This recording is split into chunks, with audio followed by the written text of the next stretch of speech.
मेरे प्यारे बहन भाइयों, मैं राम भड़मोर एडवोकेट, जिला सोनीपत, मेरे छोटे भाइयों वकील साथियों के कहने से सीआरपीसी का लेक्चर आज दिनांक 22/5/2020 को chapter 7 process to compel the production of things के ऊपर देने जा रहा हूँ।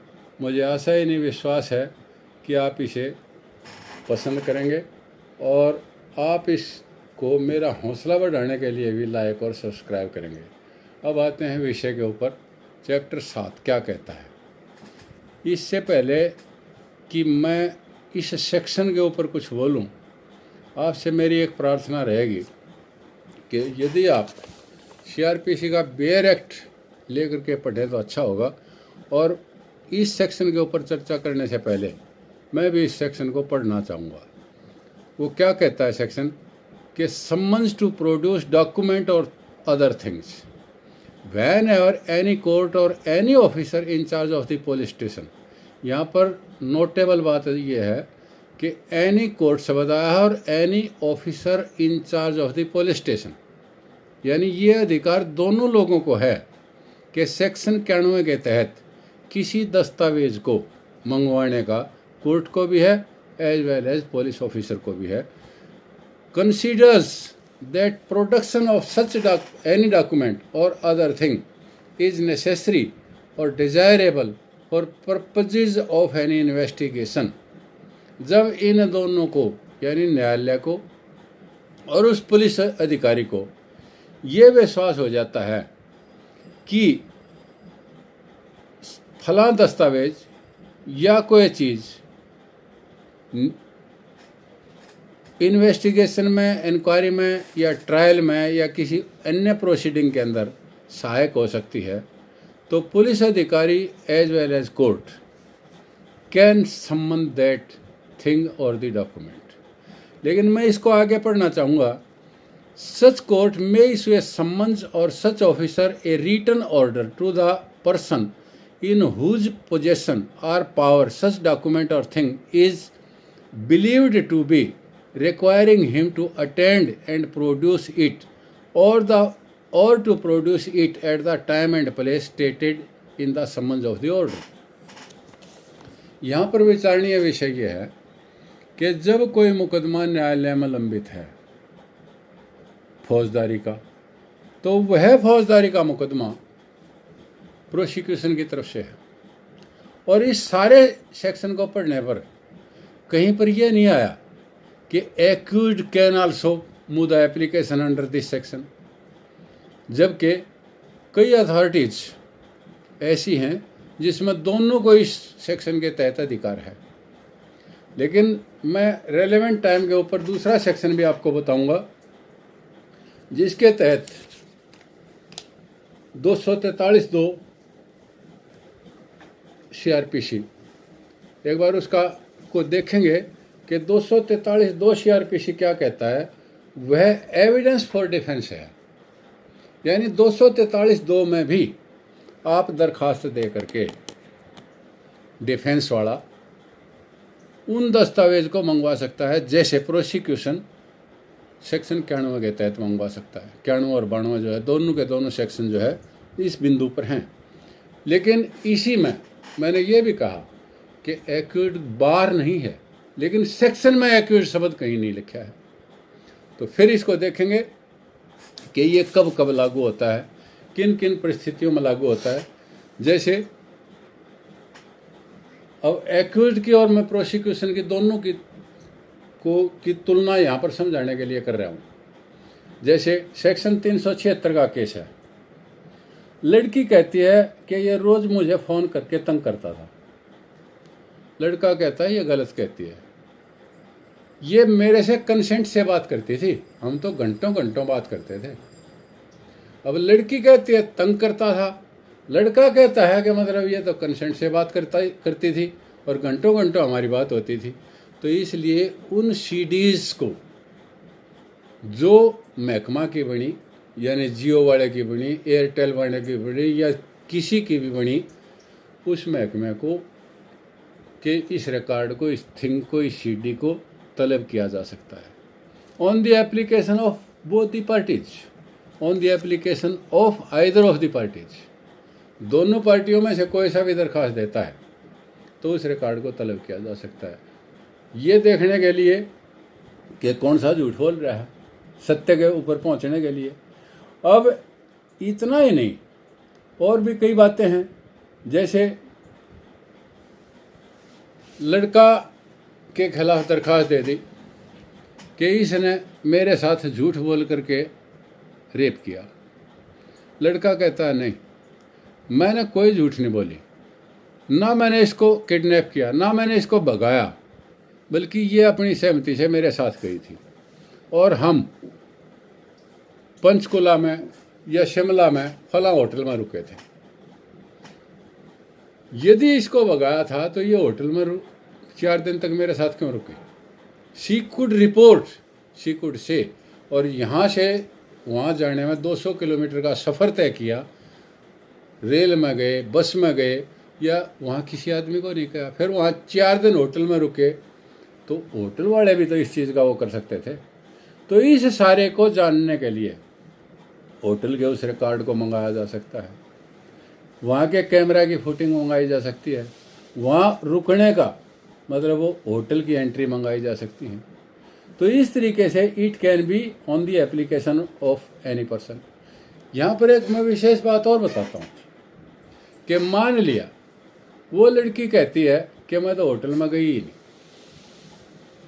तो एक बात तो मैंने ये बताई कि वो रिकॉर्ड मंगवाया जा सकता है। दूसरा, वो होटल में गई और वहाँ चांदी के चम्मच थे या चांदी की कटोरी थी होटल की, और उस लड़की ने कटोरी चोरी कर लिया और चांदी का चम्मच चोरी कर लिया। होटल वाले ने केस दर्ज करवा दिया। अब केस दर्ज होने के माने FIR दर्ज होगी, रिकॉर्ड हुआ, इन्वेस्टिगेटिंग ऑफिसर आया, कितने बजे आया, कितने बजे इन्वेस्टिगेशन शुरू करी, कितने बजे इन्वेस्टिगेशन ख़त्म हुई, उस रिकॉर्ड को, क्योंकि ये इस बात का नहीं है मुकदमा, तो ये यहाँ पर दूसरी चीज़ का है, तो हम दूसरे मुकदमे के रिकॉर्ड को भी इसमें तलब कर सकते हैं सेक्शन 91 में, और उस जमनी को भी तलब कर सकते हैं पुलिस की उसको कि देखिए आपने इन्वेस्टिगेशन की, इतने बजे जो है आप होटल में गए, इतने बजे आपने इंक्वायरी शुरू की है, इतने बजे तक हो रहे, and you met this girl there. तो इस चीज़ को साबित करने के लिए जो है दूसरे मुकदमे की चीज़ को भी साबित करने के लिए हम उस दस्तावेज को मंगवा सकते हैं। लेकिन इसकी बेसिक शर्त क्या है कि एप्लीकेशन देने वाले ने कोर्ट को 2 बातों के लिए सेटिस्फाई करना पड़ेगा। पहली बात तो यह है कि द डॉक्यूमेंट एग्जिस्ट, कि डॉक्यूमेंट है, या तो उसकी फोटोकॉपी दी जाए कोर्ट में कि this is the bill, this is the document as we stayed there in the hotel, और होटल के अंदर ये रिकॉर्ड मिलेगा। तो ये एग्जिस्टेंस की बात हुई कि डॉक्यूमेंट एग्जिस्ट। दूसरा, relevancy of that document, relevance of that thing, उसकी क्या रेलेवेंसी है, जो अदालत के सामने वो पेश किया जाने पर क्या लाभ होगा, क्या मुकदमे में मतलब उस क्या निपटान में सहायक होगा, ये देखना अनिवार्य है। In case the honourable court reaches on the conclusion that the document is having the relevance and it exist, then court has the power, court को अधिकार है सेक्शन 91-92 के तहत जो है उस डॉक्यूमेंट को तलब कर सकती है। बाकी मैं आपको यहाँ पर ये बता देता हूँ कि दूसरा सब सेक्शन क्या कहता है, उसकी तरफ थोड़ा सा ध्यान करेंगे कि any person required under this section merely to produce a document or a thing shall be deemed to have complied with the requisition if he causes such document or thing to be produced instead of attending personally to produce the same। यहाँ आप समझ गए होंगे कि किसी आदमी से document मंगवाया तो ये ज़रूरी नहीं कि वो डॉक्यूमेंट को लेकर के स्वयं आए, he can depute some other person also. उसने वो डॉक्यूमेंट पहुंचवा दी कोर्ट के अंदर। कोर्ट के अंदर जब डॉक्यूमेंट आ गई तो इसके माने है कि स्वयं हाजिर होने की बजाय उस दस्तावेज या चीज़ को पेश करवा दिया, तो ये समझा जाएगा कि उसने आदेश की पालना की है, उपेक्षा नहीं की, अपेक्षा का अनुपालन किया है। अब इसके अंदर तीसरा क्या कहता है, nothing in this section shall be deemed, क्या to affect sections 123 and 124 of the Indian evidence act. साक्ष्य अधिनियम का सेक्शन 123 और 124 क्या कहता है? 123 सेक्शन है evidence as to affairs of state. State के क्या मामले हैं? No one shall be permitted to give any evidence derived from unpublished official records relating to any affairs of the state except with the permission of the official at the head of the department concerned, who shall give or withhold such permission as he thinks fit। तो section 23 में मैंने बताया कि सरकार का कोई मामला है, अनपब्लिश्ड मैटर है, तो उसको जो है बिना HOD head of the department की अनुमति के बिना नहीं मंगवाया जा सकता। 124 क्या कहता है? Official communications, no public officer shall be compelled to disclose communications made to him in official confidence. यानी एक विभाग दूसरे विभाग से कॉन्फिडेंशियल कोई बात करता है, कोई आपस का पत्राचार है, that cannot be disclosed when he considers that the public interest would suffer by the disclosure। यदि पब्लिक इंटरेस्ट इन्वॉल्व है या उससे जो है कोई देश को नुकसान होने की बात है, उस विभाग को नुकसान होने की बात है, तो उसको डिस्क्लोज नहीं किया जा सकता। तो सेक्शन 123 और 124 का एविडेंस एक्ट का ध्यान रखते हुए मतलब समनिंग की जा सकती है। एक बैंकर्स बुक एविडेंस एक्ट 1891 है। आपने देखा होगा कि जैसे बैंक वाले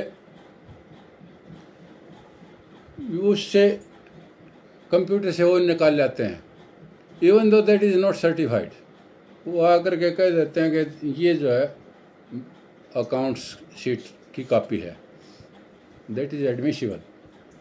नेगोशिएबल इंस्ट्रूमेंट एक्ट के प्रोविज़न के अंदर वेरी मच क्लियर है कि there is no need to call the bank authorities to prove the statement whenever it is produced, certified copy और अनसर्टिफाइड कॉपी जो भी मतलब कंप्यूटर से निकाली गई है, कंप्यूटर के द्वारा दी गई है, वो एडमिसिबल है। तो इसी तरीके से अगला कहता है to apply to a letter, post card, telegram और अदर डॉक्यूमेंट और एनी पार्सल और thing in the custody of the postal और टेलीग्राफ अथॉरिटी। पहले तो पोस्ट एंड टेलीग्राफ एक ही डिपार्टमेंट था, अब ये दो डिपार्टमेंट हो गए हैं। Telegraph department is separate one and postal department is separate one. तो इन दोनों के बीच में, इन दोनों के पास जैसे कोई लेटर है या पोस्ट कार्ड है, टेलीग्राम है या दूसरी डॉक्यूमेंट है या पार्सल है जो उनकी कस्टडी में है, तो उन्होंने कहा nothing in this section shall be deemed. तो इस सेक्शन के तहत या इस धारा के तहत जो है ना, उन लोगों से उस चीज़ को पर भी ये सेक्शन लागू नहीं होगा। अगली बात क्या कही, सेक्शन 92, इसमें इसने बहुत क्लियर कर दिया कि procedure as to letters and telegrams. Letter और टेलीग्राम का क्या प्रोसीजर है? इफ एनी डॉक्यूमेंट, पार्सल और thing in the custody of postal and telegraph authority is in the opinion of the district magistrate, chief judicial magistrate or court of session or high court wanted for purpose of any investigation, inquiry, trial or other proceeding under this code, such magistrate or court may require the postal or telegraph authority, as the case may be, to deliver the document, parcel or things to such person as the magistrate or the court directs. यदि किसी अन्वेषण में, जांच में, विचारण में या अन्य कार्रवाई के प्रयोजन हेतु मैजिस्ट्रेट या न्यायालय ये इस उस पर पहुंचता है कि डाक या तार प्राधिकारी जैसी भी स्थिति हो से ये अपेक्षा कर सकता है कि उस दस्तावेज, पार्सल या चीज़ का परिधान उस व्यक्ति को जिसका वो मैजिस्ट्रेट या न्यायालय निर्देश दे कर दिया जाएगा। और ये कौन कौन कर सकते हैं, किस किस के उसमें के डिस्ट्रिक्ट मैजिस्ट्रेट कर सकता है, चीफ जुडिशियल मैजिस्ट्रेट कर सकता है, सेशन जज कर सकता है, हाई कोर्ट कर सकता है। तो इस तरीके से इसका अगला जो है ना सब सेक्शन 2 वो कहता है कि यदि किसी अन्य मैजिस्ट्रेट की, चाहे वो कार्यकारी हो या न्यायिक हो या किसी पुलिस आयुक्त या जिला पुलिस अधीक्षक की राय में ऐसा कोई दस्तावेज, पार्सल या चीज़ ऐसे किसी प्रयोजन के लिए चाहिए तो वह डाक और तार प्राधिकारी जैसी भी स्थिति है से ये अपेक्षा कर सकता है कि वह ऐसा दस्तावेज, पार्सल या चीज़ के लिए तलाशी कराए, मतलब तलाशी करवा सकता है। और उस उपधारा 1 के अधीन जिला मैजिस्ट्रेट या मुख्य न्यायिक मैजिस्ट्रेट या न्यायालय के आदेशों के मिलने तक निरुद्ध रखे, यानी उसको संभाल करके रखे। अब इसके अंदर खास बात क्या है कि ये जो हैं बताया गया 4-5 सेक्शंस हैं, जैसे इसके बिसाइड यहाँ पर याद रखने की बात यह है कि जो ये सेक्शन 91 के तहत कार्रवाई है ये 4 तरीके से की जा सकती है। It can be through summons also, जो हमने सेक्शन 61 से 69 तक पढ़े। It can be through warrants also, जो 71 से 81 तक पढ़े। और it can be under section 91 और 92, जिसको अब हम पढ़ रहे हैं, 91 और 92 को पढ़ा। And it can be under section 93 to 98 also. अब जो है हम सेक्शन 93 की तरफ चलते हैं। सेक्शन 93 क्या कहता है? सेक्शन 93 का मुलाजा करेंगे कि when search warrant may be issued, search warrant कैसे जारी हो सकता है? 93, 94, 95, 97 are for searches under warrant. Warrant के तहत जो है ना ये सर्च की जाती है। तलाशी वारंट कब जारी किया जा सकता है? कि किसी भी न्यायालय को ये विश्वास करने का जब कारण हो या ये विश्वास हो जाए कि वह व्यक्ति जिसको धारा 91 के अधीन सम्मन या आदेश या धारा 92 की उपधारा 1 के अधीन तलब किया गया है या चीज़ मंगवाई गई है, तो ऐसा सम्मन या अपेक्षा द्वारा वो दस्तावेज या वो चीज़ वो पेश नहीं करेगा, या ऐसे दस्तावेज या चीज़ के बारे में न्यायालय को ये ज्ञान नहीं है कि वो किस व्यक्ति के कब्जे में है, या जहाँ न्यायालय ये समझता है कि इस एक्ट की धारा के अधीन किसी जांच, विचारण या अन्य कार्रवाई को प्रयोजन की पूर्ति साधारण तलाशी या निरीक्षण से भी हो सकती है, तो मैजिस्ट्रेट क्या कर सकता है? वहाँ वह तलाशी वारंट जारी कर सकता है। और तलाशी वारंट 2 जगहों के लिए हो सकता है, किसी मकान के पूरे के लिए भी और उसका बाग के लिए भी। ये बात उसके उसमें कही है। लेकिन यहाँ पर मोस्ट इम्पोर्टेंट बात यह है कि ये वारंट केवल 2 ही ऑफिसर कर सकते हैं, एक तो जिला मैजिस्ट्रेट और चीफ जुडिशियल मैजिस्ट्रेट। इससे भिन्न का कोई मैजिस्ट्रेट जो है ना, this order can not be passed other than these 2 officers, that is district magistrate and the sub divisional, the district magistrate and the chief judicial magistrate. अब जो है सेक्शन 94 पर आते हैं हम। Search of places suspected to contain stolen property, forged document. जब न्यायालय को ये विश्वास हो जाए कि फला जगह स्टोलन प्रॉपर्टी रखी हुई है या कोई फोर्ज्ड डॉक्यूमेंट है, फोर्ज्ड दस्तावेज हैं, तो वहाँ पर न्यायालय क्या कर सकता है? उनको प्रोडक्ट करवाने के लिए, यानी उनकी प्रोडक्शन के लिए, जहाँ कोई ऑब्जेक्शनेबल आर्टिकल है, पुलिस ऑफिसर का को जो कांस्टेबल से ऊपर के रैंक का हो, उसको अधिकृत कर सकता है और उसको कह सकता है to enter with such assistant as may be required such place, कि उस स्थान में ऐसी सहायता के साथ जैसी आवश्यक हो प्रवेश करे।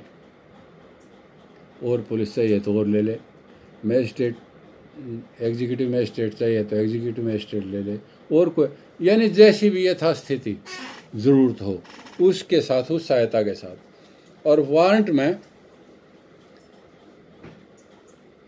जो तरीका दिया गया है ना, निर्दिष्ट रीति से ही उसकी तलाशी लेनी है। ये नहीं कि मतलब वारंट में कुछ और कहा गया और तरीका कोई और अपना लिया, तो उसमें पाई गई कोई भी संपत्ति या वस्तु जो ये दिखाई देती है कि ये चुराई हुई है, ऐसी आपत्तिजनक स्थिति में उस आपत्तिजनक चीज़ को, जिसको ये धारा लागू होती है, होने का उसे उचित संदेह है, तो वो उसे कब्जे में लिया जा सकता है कि या चोरी की चीज़ है, या आपत्तिजनक है, या फोर्ज डॉक्यूमेंट है। जैसे वहाँ पर सिक्के मिल गए, फोर्ज डॉक्यूमेंट है, नकली नोट मिल गए, उनको असली के रूप में जो प्रयोग किया जा रहा है, तो यह आपत्तिजनक चीज़ें हैं। ऐसे स्थान पर पाए गए प्रत्येक व्यक्ति को, जहाँ पर ये इस तरीके की चीज़ मिल रही है ना, तो उस घर में या उस स्थान में जहाँ ये तलाशी ली गई, ये बोगस चीज़ें पाई गई या इस तरह की चीज़ें पाई गई जो फोर्ज्ड डॉक्यूमेंट थी या आपत्तिजनक थी, तो जितने आदमी वहाँ पाए गए ना, उन सबको भी कब्जे में लेना है और उनको मजिस्ट्रेट के सामने पेश करना है। ऐसी वो संपत्ति या वस्तु के निक्षेप, विक्रय या उत्पादन में यह जानते हुए या संदेह करने का उचित कारण रखते हुए संसर्गी रहा है कि वह चुराई हुई वस्तु है या आपत्तिजनक है, जैसी भी स्थिति है जिसको वह जिस पर यह धारा लागू होती है। उसके बाद क्या है, ये आपत्तिजनक वस्तुएं हैं जिनको यह धारा लागू होती है, वो कौन कौन सी है?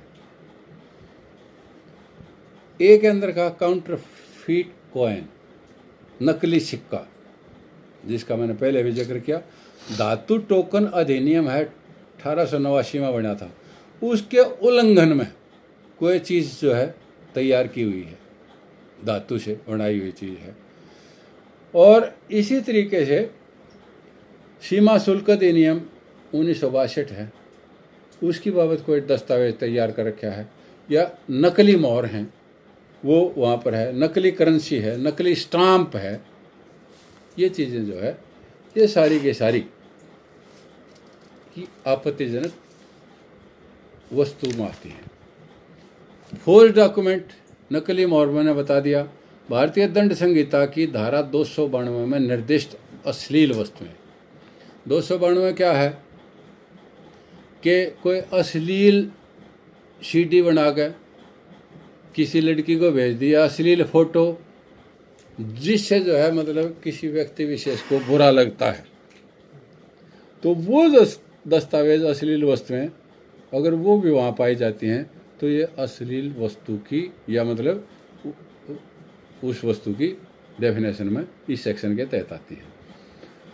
अब जो इंस्ट्रूमेंट्स हैं और material used for the production of any of the articles mentioned in clause A to F, यानी A से F तक जो मैंने ये सारी चीज़ें बताई, चाहे नकली मोहर है, नकली दस्तावेज है, या मतलब अश्लील वस्तु या पोस्टर, किताब जो है, ये सारी चीज़ें, या मतलब कि कोई धातु है जो एक्ट के द्वारा मना है, या काउंटर फिट सिक्का है, कॉइन है, तो ये सारी की सारी जो है इसके तहत आती है और इनका वो किया जा सकता है, ये जब्त की जा सकती हैं, ये तलब की जा सकती है। अब सेक्शन 95 क्या कहता है power to declare certain publications forfeited and to issue search warrants for the same। मतलब कुछ प्रकाशन हैं जो प्रकाशित कर दिए गए और उनकी तलाशी वारंट के द्वारा ले करके उनको जब्त किया जा सकता है। जैसे किसी समाचार पत्र में इस तरह की खबर छपगी जो देश के अंदर अशांति फैला सकती है, तो उस डॉक्यूमेंट, उस समाचार पत्र को कब्जे में लिया जा सकता है सेक्शन 95 के तहत। या ऐसा लगता है कि राजद्रोह हो सकता है, सेक्शन 124A है आईपीसी का, 153A है जब जनता जुलूस या जलसे के अंदर सरकार के मनाही के बाद शस्त्र सहित जाती है, तो उस समय जो है उसको जब्त किया जा सकता है उन शस्त्रों को। उसके बाद 153B है, राष्ट्रीय अखंडता पर कोई लांछन है, उसकी कोई बात करता है,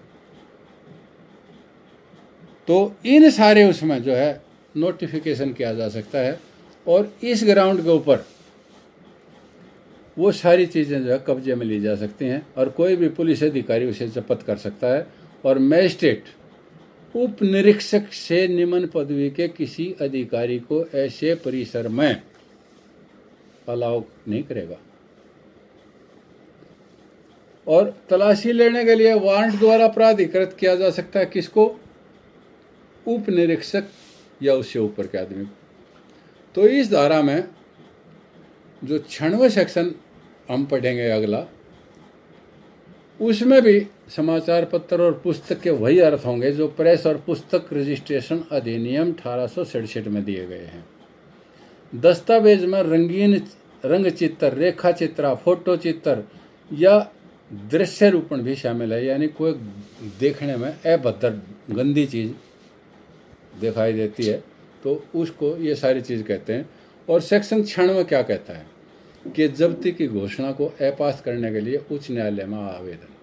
ये सेक्शन इम्पोर्टेंट है, इसको देखेंगे क्यों इम्पोर्टेंट है कि application to the high court to set aside the declaration of forfeiture, किसी दस्तावेज को फॉरफिट किया गया है, जब्त किया गया है, तो जब्त किया गया है तो वो ये नहीं है कि उसको वैसे ही मतलब छोड़ दिया जाएगा या मजिस्ट्रेट छोड़ देगा। इसका क्षेत्राधिकार केवल माननीय हाई कोर्ट को है, और माननीय हाई कोर्ट को भी क्या है, एक जज को नहीं, इसके ऊपर विशेष बेंच बैठेगी। और विशेष बेंच क्या होती है कि 3 से ऊपर की, 3 से ऊपर के जज जो है कम से कम 3 न्यायाधीश हों, वहाँ ऐसी विशेष न्यायपीठ उस न्यायालय में होगी। और जहाँ मान लिया कि हाई कोर्ट में 3 जज नहीं है, ऐसा ही हाई कोर्ट है कि 2 ही जज हों, तो वो सारे के सारे बैठेंगे और तब वो आदेश पास करेंगे। तो इस तरीके से उच्च न्यायालय का इस बारे में समाधान नहीं होता है कि समाचार पत्र के उस अंक में या उस पुस्तक में या अन्य दस्तावेज में जिसके बारे में ये आवेदन दिया गया है जो फॉरफीचर से छुड़वाने के लिए, कोई ऐसी बात है जो धारा 95 की उपधारा 1 में निर्दिष्ट है, तो वह जब्ती की घोषणा को अपास्त कर देगा। यदि वो if they reach on the conclusion कि सेक्शन 95 के अंदर जो बात दिखाई गई है, जैसे 292 सेक्शन की बात मैंने की, 293 की 295 ए की 124 ए की 153 ए की या 153B की, यानी राजद्रोह की जलसा जुलूस में शस्त्र लेकर के भाग लेने की बात की, या राष्ट्रीय अखंडता पर कोई बात थी, या 292 गंदे अश्लील वो पोस्टर वगैरह की बात थी। अगर न्यायालय उस पर पहुंचता है कि नहीं, ये जो सामग्री जब्त की गई है ये उन बातों को पर पूरी नहीं उतरती और इसलिए उनको छोड़ा जा सकता है, तो वो रिलीज की जा सकती है। तो अब मतभेद भी हो सकता है जजेस के अंदर। अगर मतभेद हो जाए राय के अंदर कि एक आदमी कोई बात कहता है और दूसरा दूसरी कहता है, तो फिर क्या आया कि जो फैसला होगा वो फैसला बहुमत वाला माना जाएगा। तो इस तरीके से अब सेक्शन 97 की तरफ हम आते हैं, search for person wrongfully confined. बाकी सारे जो सेक्शन थे वो अब तक हमने पढ़े थिंग्स के बारे में थे या किसी उसको मंगवाने के लिए थे, मतलब दस्तावेज को। ये जो है आदमी की सर्च के बारे में है। एक आदमी न्यायालय में दरख्वास्त देता है कि जी फलां जगह या फलां घर के अंदर मेरे बेटे को रोक रखा है और उसे किसी दिशा में ना जाने दिया जाता और ही हैज़ बीन डिटेन्ड, उसके खिलाफ वारंट लेना है। तो वहाँ पर क्या कहता है, ये जो है 3 आदमियों को 3 जगह पर जो है ये केस लाई कर सकता है। सेक्शन 97 का वारंट 3 आदमियों को 3 न्यायालयों को देने का अधिकार है। एक तो डीएम, दूसरा जो है सब डिविजनल मैजिस्ट्रेट एसडीएम, और तीसरा मैजिस्ट्रेट। अब magistrate of the first class के माने है judicial magistrate of the first class. तो ये तीनों के तीनों जो है search for person wrongfully confined, जो व्यक्ति सदोष परिरुद्ध रोका गया है उसकी तलाशी के लिए ये 3 न्यायालय डीएम, एसडीएम और जुडिशियल मैजिस्ट्रेट वारंट जारी कर सकते हैं और ये उसकी तलाशी ले सकते हैं। लेकिन मान लिया गया पति ने दरख्वास्त दे दी पत्नी के खिलाफ कि मेरे बेटे को फला मकान के अंदर जो है ना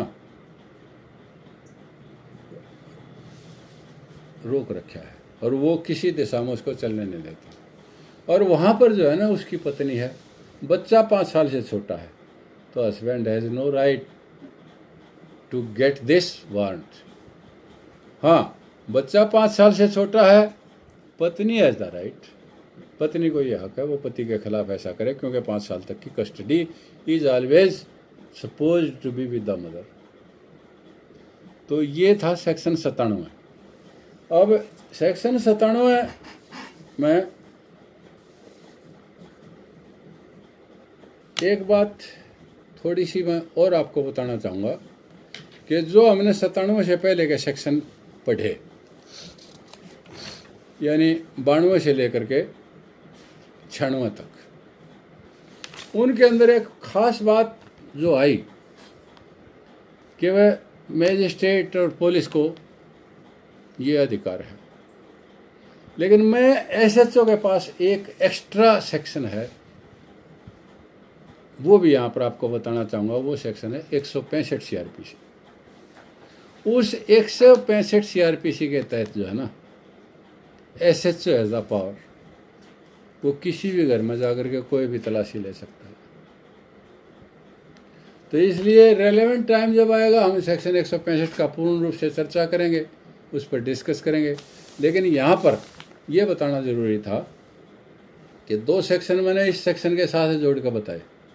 एक तो डिफेंस ऑफ द एक्यूज्ड जब डिफेंस पेश करता है तो सेक्शन 243 बताया, उसके तहत वो अपनी एप्लीकेशन दे सकता है, उसमें गवाह तलब कर सकता है, दस्तावेज तलब कर सकता है, और सेक्शन 91 में वो ये दरख्वास्त भी दे सकता है कि ये रिकॉर्ड जो है इतने तक सेफ रखवाया जाए, महकमे को डायरेक्शन दी जाए कि ये वांछित होगा और अभी इसकी ज़रूरत नहीं है, ये फलां तारीख को या जब मेरा डिफेंस का मौका होगा जब मैं इसको तलब करूँगा, इसलिए इस रिकॉर्ड को सेफ करवाया जाए। तो इसलिए 2 ये सेक्शन मैंने आपको बताए। अब मैं आपको ये बताना चाहूँगा 78 और 79 सीआरपीसी जो है ना का प्रोसीजर वो फॉलो करना है। मतलब ये 79 सेक्शन जो है और 78 कि जैसे minor child is with mother and has been removed by the father, माँ के पास बच्चा था, आदमी ससुराल गया, बच्चा जो है मतलब जैसे वहाँ से उठाया और आ गया, मीनिंग देयर बाय बच्चा was in the custody of the mother and he was minor. छोटा बच्चा था, माँ के कब्जे में था, माँ के साथ था, पिता गया और उसको उठाया, मतलब he has been removed from the custody of the mother. तो ये सेक्शन लागू होता है। अब जो है सेक्शन 98 के ऊपर आते हैं हम। Power to compel restoration of abducted females.